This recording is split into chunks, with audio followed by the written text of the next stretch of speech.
5절까지 말씀, 사도행전 23장 1절부터 5절 우리 같이 합독하시겠습니다. 시작합니다.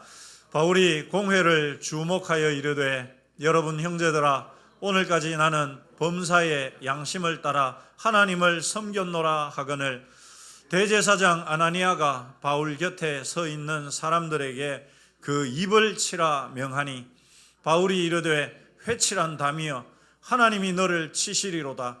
네가 나를 율법대로 심판한다고 앉아서 율법을 어기고 나를 치라 하느냐 하니, 곁에 선 사람들이 말하되, 하나님의 대제사장을 네가 욕하느냐? 바울이 이르되, 형제들아, 나는 그가 대제사장인 줄 알지 못하였노라. 기록하였으되 너의 백성의 관리를 비방하지 말라 하였느니라 하더라. 아멘. 네, 우리가 오전에도 같은 제목으로 말씀을 나누었습니다. 당시 여러분, 저는 이 다윗의 입장을 한번 생각해 봤습니다. 오늘 오전에도 그런 말씀을 드렸습니다마는 참 다윗의 체면이 말이 아니었겠다. 다윗의 체면이 말이 아니었겠다. 그럼 그렇게 입에 담을 수 없는 욕을 퍼부어 대는데, 이 다윗이 혼자 있었으면 덜 민망할 텐데 백성들과 신하들이 쫙 있는 데서 정말 여러분 오물을 뒤집어 쓴 그런 느낌이 아니었겠습니까, 다윗이. 그런데도 참 이 다윗이 맞서지 않고 얼마든지 말 한마디면 정말 그 시므이 아무것도 아닌 자인데 얼마든지 목숨을 거둘 수 있고 정말 혹독하게 되갚아 줄 수 있었을 텐데도 불구하고 여러분 그러지 않죠. 사람들의 마음 속에는 이게 그런 감정이 있거든요. 내가 한번 어떤 사람인지 한번 본때를 보여줄까, 이런 마음이 사실 마음속에 누구라도 다 있거든. 아무리 성품이 온유하고 착한 사람이라도 그런 마음이 있기 마련입니다. 그런데 그렇다고 이 다윗이 힘이 없으면 여러분 못하잖아요. 근데 힘도 있어. 다윗의 말 한마디면 정말 목숨도 아까워하지 않고 적군으로 뛰어들 수 있는 그런 용장들이, 병사들이 수두룩하게 있었으니까 여러분, 이게 다윗에게는 사실 시험거리일 수 있는 거예요. 힘이 없으면 아이고 내가 힘이 없으니까 뭐 참아야지 이렇게 될 텐데 힘이 있단 말이죠. 그러니까 이것이 다윗에게는 굉장히 큰 유혹이었고 시험이었습니다. 그런데 다윗은 그렇게 하지 않습니다. 참아내죠. 견딥니다. 그렇게 할 수 있었던 것은 다윗이 뭘 믿었기 때문에? 하나님의 섭리를 믿었기 때문에. 하나님의 섭리를 믿으니까 이렇게 된 것도 하나님이 하시는 일이다. 그렇다고 여러분 그게 하나님 책임이라는 말이 아니에요. 하나님이 무슨 뜻이 있어서 이렇게 지금 만드셨겠지. 그리고 그 하나님의 섭리를 믿는 믿음 안에는 그 악한 시므이의 처리도 누구에게 맡긴다고요? 하나님께 맡긴. 내가 하지 않고 하나님께 맡긴다. 여러분, 그런데 이런 다윗의 모습은 처음이 아니거든요. 시므이가 처음이 아니거든요. 이미 여러분 우리가 잘 알듯이 다윗에게는 이 시므이는 잽도 되지 않는 철천지 원수가 있었습니다. 누굴까요? 사울 여러분. 시므이는 요때 잠깐 했어요. 다윗이 정말 힘든 시간에, 그때 하루 나와가지고 막 욕 퍼붓고 뭐 돌멩이 던지고. 사울은요, 여러분. 사울은 어떻게 했습니까? 최소한 10년 넘는 시간 동안을 이 다윗을 죽이려고 그렇게 못 살게 굴었잖아요. 그런데 여러분, 역으로 사울은 다윗을 물론 뭐 잡을 뻔했던 그런 경우도 있었지만, 죽이려고 하는 건 사울이 다윗을 죽이려고 하는 거지만 실제적으로는 여러분 하나님께서 다윗 보고 사울을 죽일 수 있는 절호의 기회도 2번이나 만들어줍니다. 그죠? 분명히 죽일 수 있는, 누가 봐도 야, 이거는 하나님이 이제 그동안 억울하게 당했으니까 하나님이 원수 갚으라고 하는 겁니다. 합시다.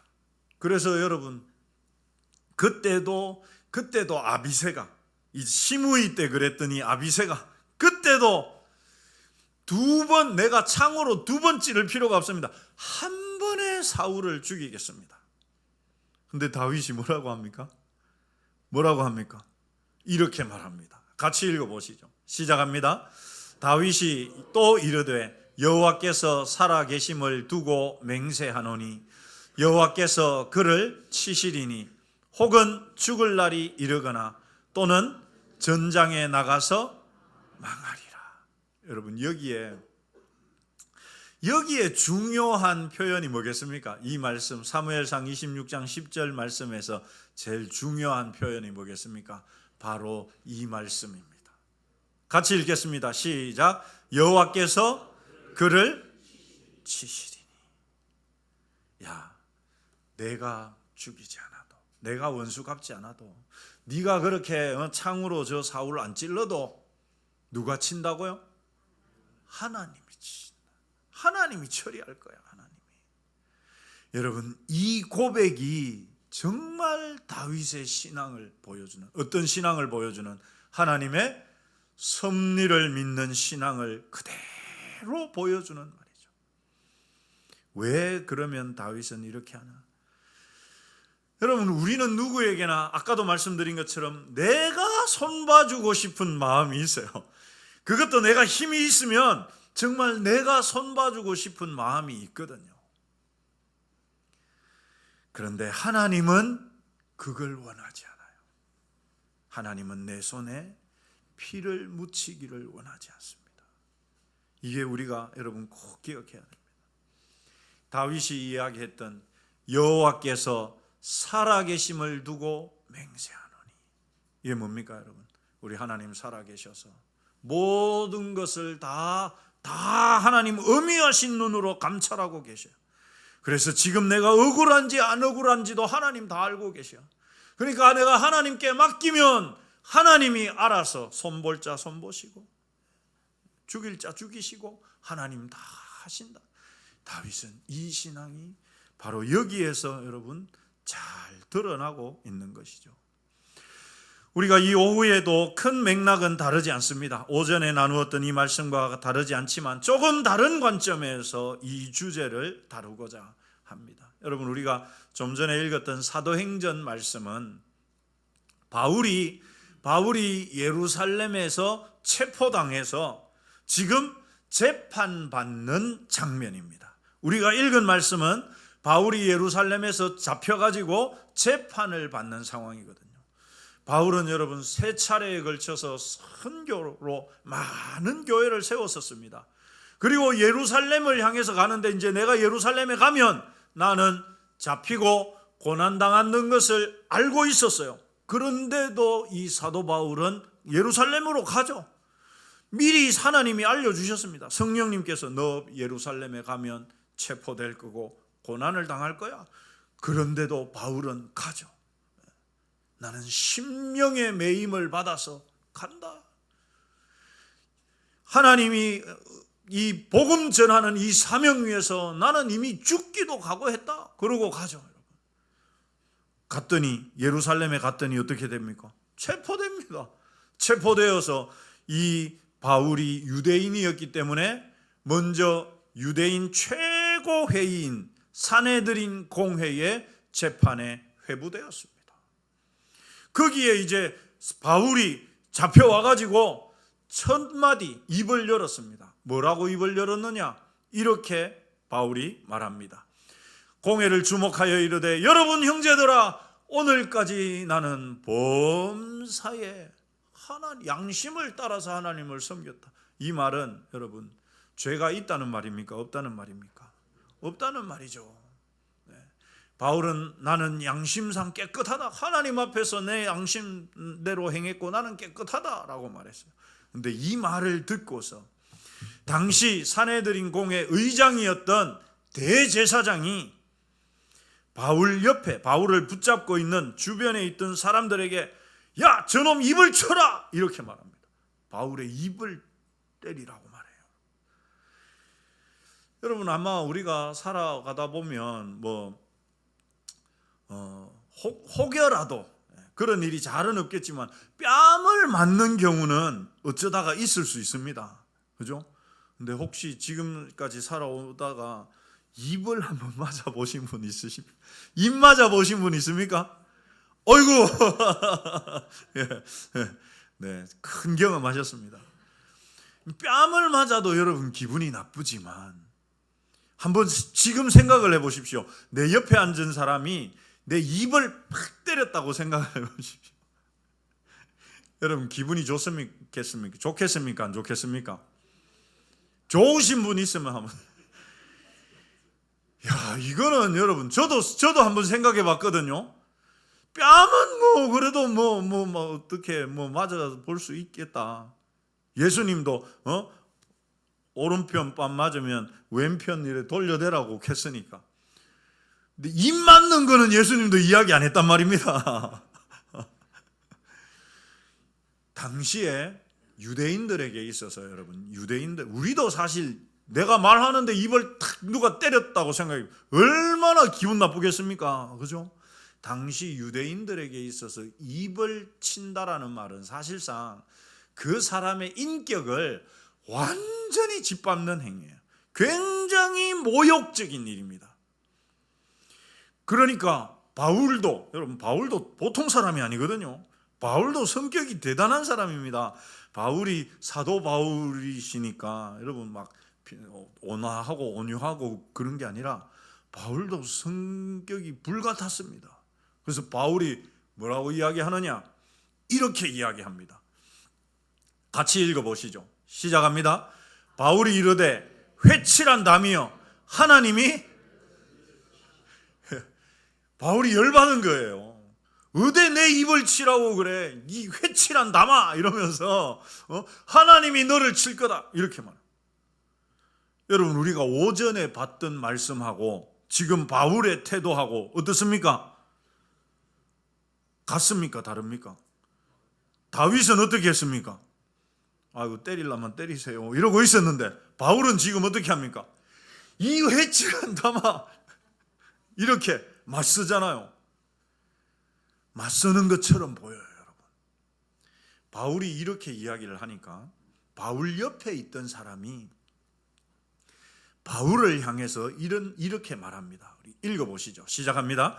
곁에 선 사람들이 말하되 하나님의 대제사장을 네가 욕하느냐? 바울 입을 때리라고 했던 사람이 대제사장이었거든요. 그러니까 바울이 이 회칠한 담아 하나님이 너를 이랬단 말이죠. 그러니까 그 옆에 있던 사람 어디 지금 하나님 대제사장을 네가 욕하느냐라고 말한 상황입니다. 자, 그런데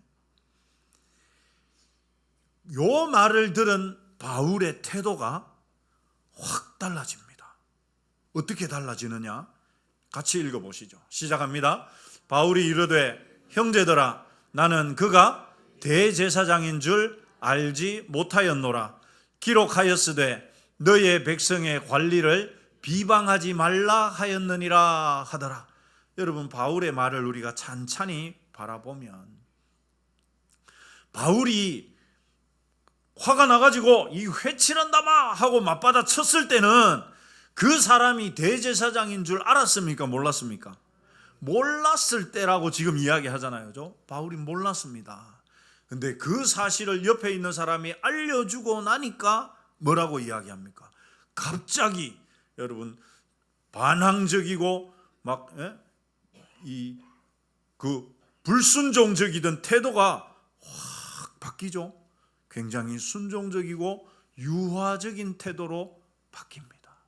왜 이렇게 바울이 바뀌었느냐? 여러분 당시에 이 아나니아라는 사람이 대제사장으로 있기는 했는데 이 아나니아가 어떤 사람이었느냐? 오전에 봤던 시므이보다 어떤 면에서는 시므이보다 더 악한 사람입니다. 여러분, 당시에 이 대제사장은 우리가 구약 시대에는 보면은 아론의 후손들이, 초대 대제사장이었던 아론의 후손들이 대를 이어서 핏줄 혈통을 따라서 대제사장이 되어 왔거든요. 그런데 이때 당시에는 어떻게 되느냐? 로마에 가가지고 막, 당신은 로마가 이스라엘을 지배하고 있었으니까 로마에 가서 막 아부하고 막 돈 갖다 바치면서 그렇게 해가지고 로마에서 임명을 받아요, 대제사장. 왜냐하면 당시에는 대제사장이, 사실 여러분, 이 대제사장은 당시에는 종교인이라기보다는 정치인에 훨씬 가까웠습니다. 당시에 유대 사회를 통치하는 나라가 이 로마였지만 로마로부터 그 권위를 위어받아가지고 대신 유대 사회를 통치하는 사람이 바로 대제사장이었거든요. 그런데 여러분, 대제사장이 될 때 로마에 막 보따리 돈을 가지고 가가지고, 이것도 경쟁이었습니다. 누가 막 10억을 갖다 바치고, 그럼 내가 너 대제사장 시켜줄게 하는데 누가 20억 갖다 바치자. 그럼 너 대제사장 하지만 제가 대제사장. 이렇게 된단 말이죠. 로마에 의해서 대제사장이 임명되었습니다. 자, 그렇게 해서 대제사장이 된 사람이 얼마나 백성들을 위하는 대제사장이 될 것이며 얼마나 경건한, 여러분, 대제사장이 되겠습니까? 어떤 대제사장이 되겠습니까? 자기가 로마에 갖다 바친 돈 어떻게 해야 될까요? 그거 거둬들여야지.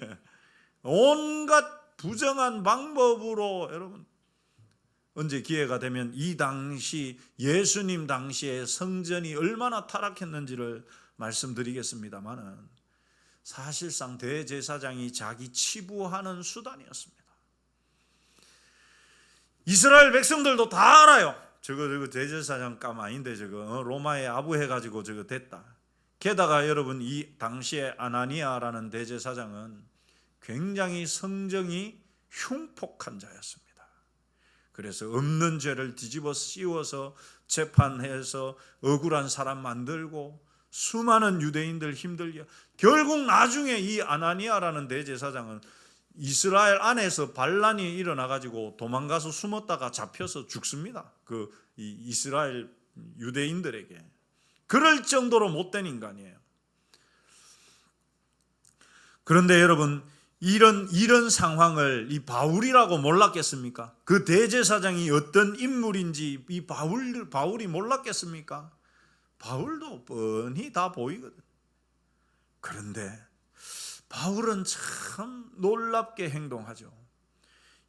그 사람이 대제사장이라는 것을 알고서는 곧바로 사죄합니다.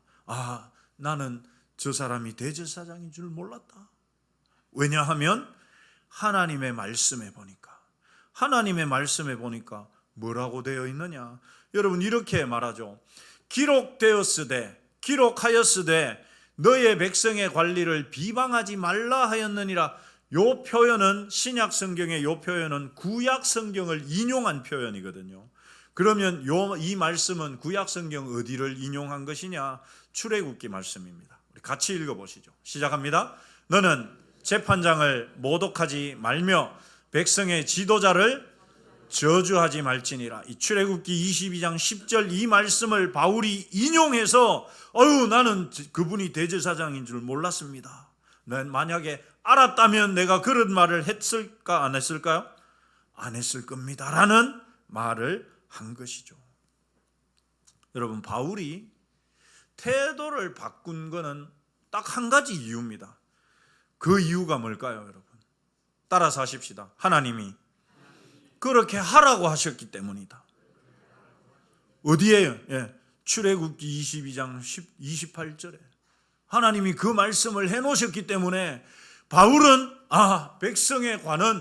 백성의 이 관리들을 비방하지 말라고 했으니까 나는 그가 대제사장인 줄 몰라서 했지, 내가 알았으면 안 했을 겁니다 라고 말하는 것입니다. 여러분, 바울이 태도를 바꾼 이유는 오직 하나예요. 뭡니까? 하나님이 하지 말라고 했기 때문에. 그렇다면 우리가 여기서 이렇게 질문할 수가 있죠. 야, 아니 그러면 목사님, 못된 지도자 어떡합니까?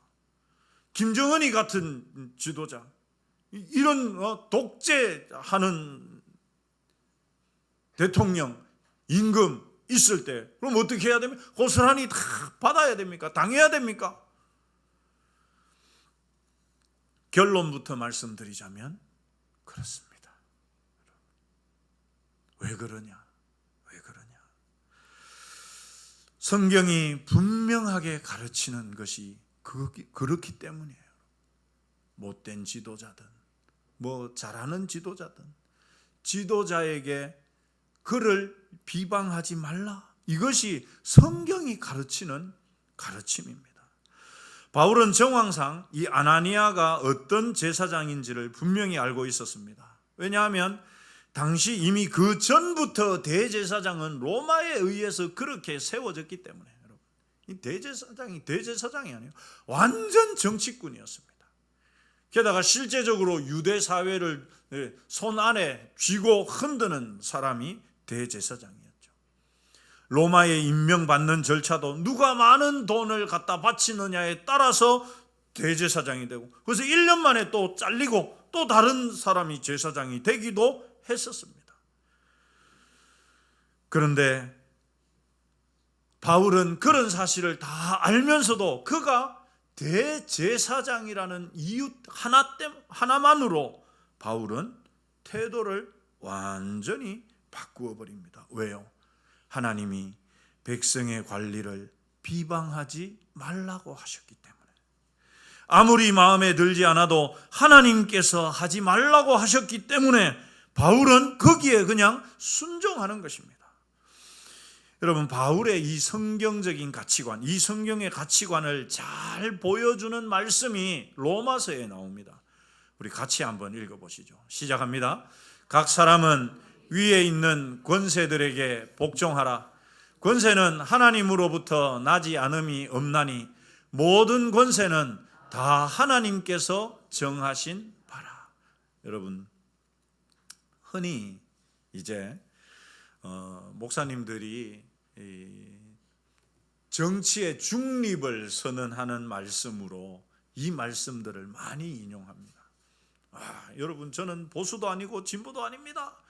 다만 하나님께서 하라고 하신 말씀대로 할 뿐입니다. 그러면서 가장 많이 인용하는 말씀이 이 로마서 13장 1절이고요. 반면에 아니야, 우리가 교회가 힘을 보여줘야 돼, 그래서 가서 막 집회도 하고 데모도 해야 돼, 이런 분들은 이 말씀이 그런 의미가 아니라고 말합니다. 여러분, 이 말씀이 어떤 말씀이겠습니까? 이 말씀이 어떤 말씀입니까? 각 사람은 위에 있는 권세들에게 복종하라. 권세는 누가 주신 것이다? 하나님이 주신 것이다 라고 분명하게 이야기하거든요. 바울이 로마서를 기록했기 때문에 이 말씀을 기록하면서 바울은 자기 자신의 이 가치관을 분명하게 가지고 있었습니다. 그래서 지금 자기를 재판하기 위해서 있던 그 제사장이 얼마나 못된 인간인지, 얼마나 타락한 인간인지 잘 알고 있었지만 단지 그가 대제사장이라는 그 이유 하나만으로 바울은 자신의 태도를 바꿉니다. 저는 몰랐습니다. 그분이 대제사장인 줄 몰랐습니다. 이것이 여러분 그의 신앙이고 믿음이고 성경의 가르침입니다.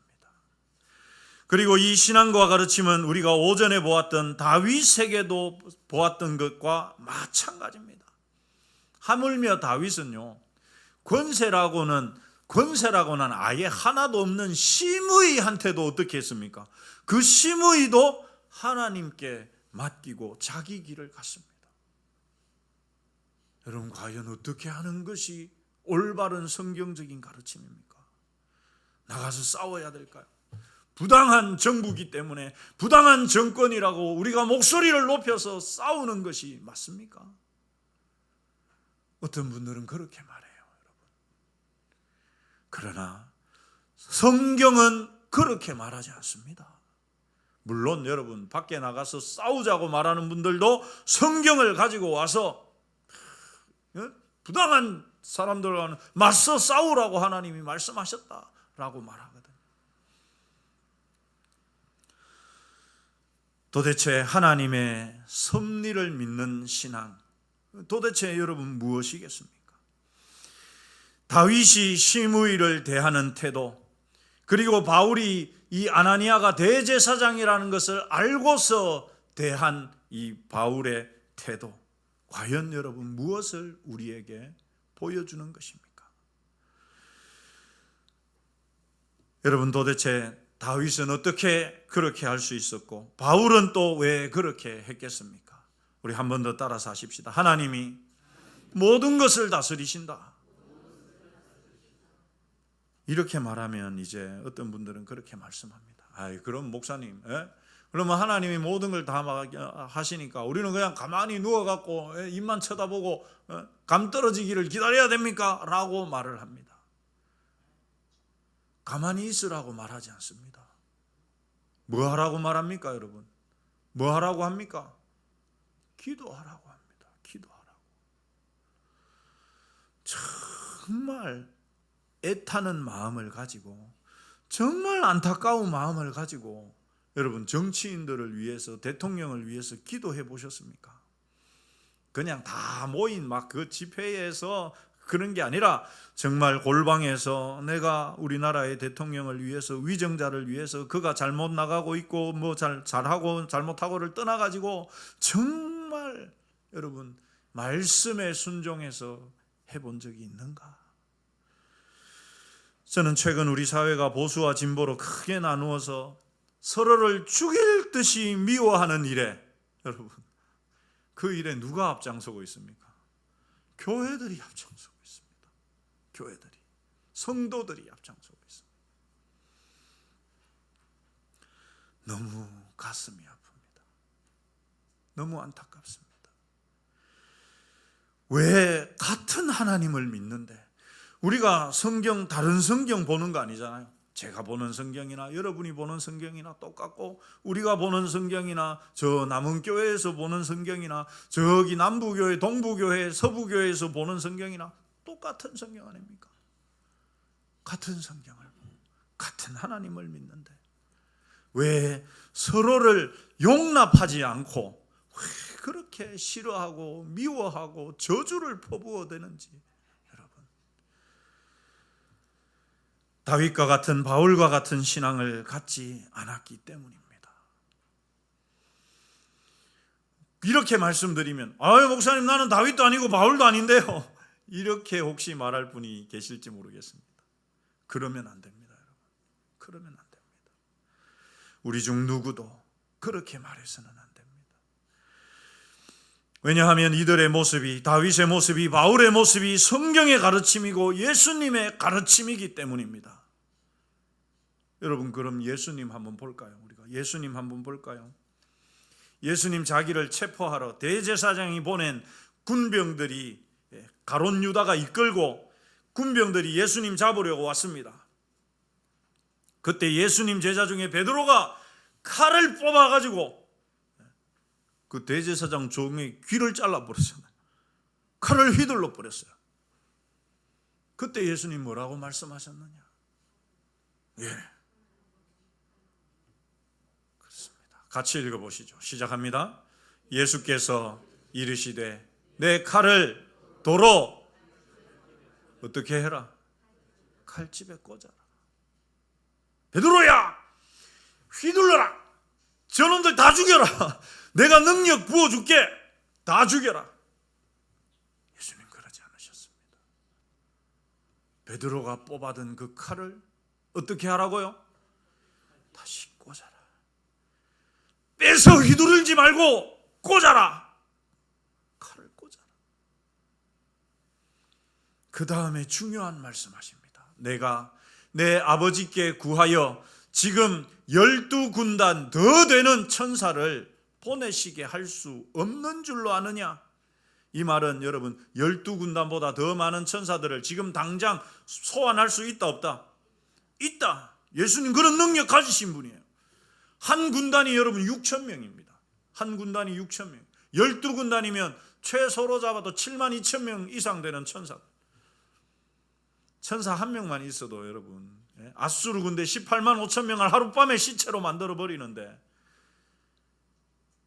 12군단 더 되는 천사들 내가 동원할 수 없는 줄 아느냐? 동원할 수 있다는 말이죠. 아니, 천사들까지 부를 필요도 없습니다, 여러분. 어떻게 하시면 됩니까? 땅 쫙 갈라가지고 몽창 집어넣으면 됩니다, 여러분. 우리 예수님 그럴 능력이 있습니까, 없습니까? 가지고 있어요.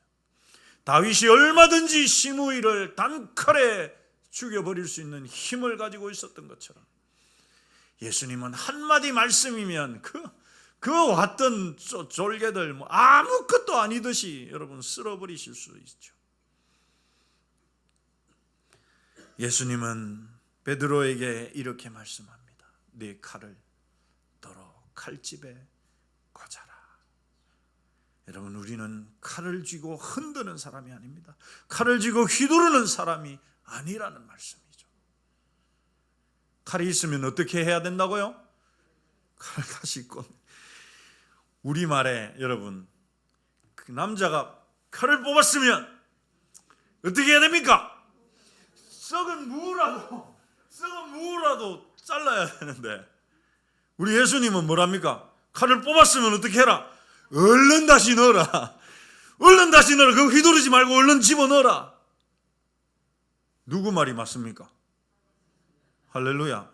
예수님 말이 맞지, 여러분, 그죠? 남자가 칼 뽑았으면 썩은 무라도 자르면 안 돼. 얼른 다시 집어넣어라. 한번 따라서 하십시다. 칼을 뽑았으면 절대 휘두르지 말고 얼른 칼을 꽂아라. 사랑하는 성도 여러분, 저는 지금 말씀을 바탕으로 해서 말씀을 드리죠. 우리 예수님 그렇게 분명히 말씀하셨습니다. 내가 지금 아버지께 천사 12군단 더 부를 수 있어. 그런데 왜 그렇게 안 하느냐? 왜 뽑은 칼을 다시 칼집에 도로 집어넣어야 되느냐? 바로 이것 때문입니다. 우리 54절, 마태복음 26장 54절 같이 읽겠습니다. 시작합니다. 내가 만일 그렇게 하면 이런 일이 있으리라 한 성경이 어떻게 이루어지겠느냐 하시더라. 예수님이 왜 칼을 다시 꽂아 넣으라고 했느냐? 왜 천사 부르지 않고 왜 말 한마디로 땅 갈라가지고 예수님 잡으러 온 놈들 다 몽창 집어넣고 처리해 버리시지 않으셨느냐? 그렇게 하면, 내가 천사 불러갖고 이놈들 처리해 버리면, 아니 네가 칼을 뽑아가지고 다 죽여버리면 이런 일이 있으리라 한 성경, 이런 일이 있으리라 한 성경이 뭡니까? 예수님이 체포돼서 매를 맞고 가시면류관 쓰고 채찍질 당하고 침뱉음을 당하고 그리고 결국은 십자가를 지고 아무런 힘도 없는 것처럼 정말 이 세상에 가장 비굴한 사람처럼 그런 모습으로 십자가를 지고 골고다에 가셔서 그 십자가에 달려야 된다라고 말했던 성경이 어떻게 이루어지겠느냐는 거죠, 여러분. 어떻게 이루어지겠느냐? 이거를 다른 말로 하면 하나님의 말씀이 어떻게 이루어지겠느냐? 그러니 여러분, 예수님이 왜 그렇게 자기 힘대로 사용하지 않았습니까? 왜 칼을 다시 칼집에 꽂아 넣으라고 말씀하셨습니까? 그 이유가 뭡니까? 하나님 말씀에 순종하기 위해서, 하나님 말씀을 이루시기 위해서. 바울이 왜 대제사장을 면전에서 쏘아붙이면서, 바울 여러분 얼마나 대단한 능력을 가졌었습니까? 심지어 바울이 일할 때 사용하던 앞치마만 귀신 들린 자에게 갖다 얹어도 귀신이 막 도망가고 쫓겨나가고 바울도 죽은 자도 살리고 했었는 그런 능력의 사람인데, 대제사장 한 명 여러분 어떻게 하는 게 뭐 일이겠습니까? 그런데 여러분, 바울이 왜 태도를 바꿉니까? 하나님이 그래 하라 했으니까, 그 말씀에 순종하기 위해서. 여러분, 예수님도 마찬가지죠. 십자가를 참 아무 힘도 없는 것처럼 십자가를 묵묵히 지시고, 왜 그렇게 합니까? 그것이 하나님의 뜻이기 때문에, 그것이 하나님이 해놓으신 말씀이기 때문에 그 말씀에 순종하기 위해서였던 것이죠. 우리 한번 따라서 하십시다. 내 칼을 칼집에 꽂으라. 사랑하는 성도 여러분, 혹 악한 자를 대적하기 위해서 칼을 뽑아 들고 계신 분들이 있으십니까? 다시 어떻게 할까요? 다시 꽂아 넣으시기 바랍니다. 근데 여러분, 참 안타까운 것은 우리는 이 말씀이 이렇게 말하니까 내가 저거 한번 갚아줄까? 복수해줄까? 이렇게 칼을 뽑아 들었다가도 꽂으라 하니까 그래 꽂아야지 이러고 꽂는데, 악한 자들은 꽂습니까? 안 꽂습니까? 안 꽂아요. 막 휘둘러요. 막 여기도 베고 저기도 베고 막 온데 상처투성이를 만들어놔요. 그래도 여러분, 우리 어떻게 해야 됩니까? 칼 뽑아두지 말고, 목사님 너무 원통한 거 아닙니까? 너무 바보 같은 거 아닙니까? 우리 예수님이 그렇게 사셨어요. 우리 예수님이 그 길을 걸어가셨어요. 우리 예수님이 묵묵히 십자가를 지신 이유, 다윗이 시므이를 죽일 수 있었음에도 참아낸 이유, 바울이 악한 자가 대제사장이라는 사실을 알고서도 곧바로 태도를 바꾼 이유, 오직 전부 그것이 하나님 뜻이기 때문에, 하나님이 그것을 원하시기 때문에. 우리 한 번 더 따라서 하십시다. 네 칼을 칼집에 꽂아라. 할렐루야. 사랑하는 성도 여러분, 혹 악한 자로 인해 어려움을 겪고 계신 분들이 계십니까? 이 말씀이 얼마나 위로가 될지는 모르겠지만 이 말씀이 위로가 되시기를 축원합니다. 우리 같이 한번 읽어보시죠. 시작합니다. 악에게 지지 말고 선으로 악을 이겨라. 악으로 악을 이기는 것은 하나님이 원하시는 게 아니에요. 나도 똑같이 피를 묻히는 거 하나님 원하시는 게 아니에요. 하나님이 우리에게 원하시는 것은 너 마음이 아파도, 너 너무 억울하고 화가 나도 참아. 선으로 악을 이겨라. 선으로 악을 이겨라 말씀하죠. 여러분, 선으로 악을 이기는 것이 뭡니까? 참아주고 기도해주고. 여러분, 하나님께서 그러면 갚아주신다고 했잖아요. 하나님이 갚으실 때 보면요, 그 사람이 불쌍해질 정도로 여겨집니다. 예를 들어서 나에게 못되게 했던 사람이 있어요. 근데 그 사람을 하나님이 손대실 때가 좀 기간이 걸려요. 우리 하나님. 왜냐하면 그 기회를 주기 때문에. 그 악한 자들도 회개할 수 있는 기회를 주거든요. 기간이 좀 걸려요. 그런데 그 기간 동안에도 회개하지 않으면 반드시 하나님이 손을 대실 때가 있습니다. 그런데 하나님이 손을 댈 때를 보면 불쌍하게 보여요. 불쌍할 정도로 하나님이 몰아가시거든요. 그러니 기도가 절로 됩니다. 하나님, 불쌍히 여겨주세요. 용서해 주세요. 우리가 선으로 악을 이겨가면 하나님 그렇게 해주십니다. 우리 좌우로 한번 인사하십시다. 칼을 다시 칼집에 꽂읍시다.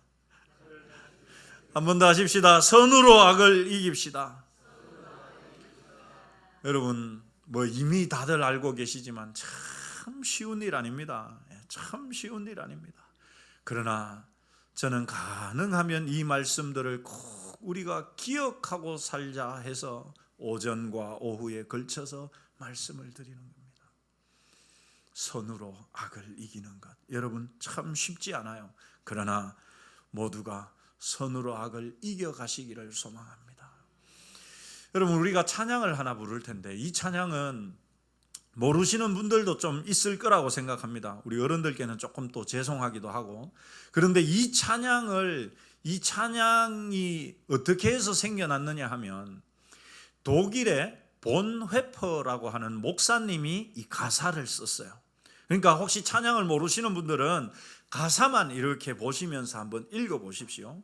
오늘 제가 설교했는 이 내용이 가사에 담겨 있어요. 여러분, 본헤퍼 목사님이 어떤 목사님이었느냐? 히틀러가 독일을 장악했어요. 나치당이 독일을 장악했습니다. 그러니까 이제 이 독일의 그때 당시에 경제적인 1차 세계대전으로 그 벌금이 엄청났거든요. 그걸 갚을 방법이 없었어요. 그래서 이제 온갖 이 경제적인 활동과 이런 것들을 하면서 외부적으로 이거를 국민들의 관심을 돌리기 위해서 2차 세계대전을 일으키기 전에 이 히틀러가 한 것이 뭐냐 하면 민족 청소였습니다. 그래서 어느 민족을 청소하죠? 유태인들을 청소하거든요. 그런데 그 유태인들을 합법적으로 청소할 수 있는 근거를 제시한 사람들이 누구냐? 너무 안타깝게도 여러분, 독일의 교회들이었어요. 당시 교회의 목사님들이 저 유태인 저놈들은 우리 주님이신 예수님을 십자가에 못 박아 죽인 놈들이니까 우리가 저놈들 죽이는 것은 하나님이 기뻐하시는 일입니다. 교회가 그렇게 설교해버렸어요. 히틀러에게 그렇게 문서를 갖다 바쳤어요. 그래서 여러분, 독일 교회가 히틀러의 무릎을 꿇고 히틀러와 손을 잡고 히틀러가 유대인들을 대량 학살할 수 있는 그 근거를 마련해 줬습니다. 본헤퍼 목사님은 서명하지 않았습니다. 이거는 성경적이 아닙니다. 이것은 하나님이 기뻐하시는 일이 아닙니다. 끝까지 목소리를 높였어요. 어떻게 됐겠습니까, 여러분? 히틀러가 가만히 놔뒀겠어요? 수용소에 들어갔습니다. 빛도 들어오지 않는 캄캄한 감옥에서 본헤퍼 목사님 하나님이 향해서 기도하면서 눈물로 그 기도를 했던 그 기도 제목이 바로 그 기도의 내용이 우리가 지금 이 부를 찬양 가운데 담겨 있는 가사입니다. 제목이 선한 능력으로입니다. 같이 찬양하겠습니다.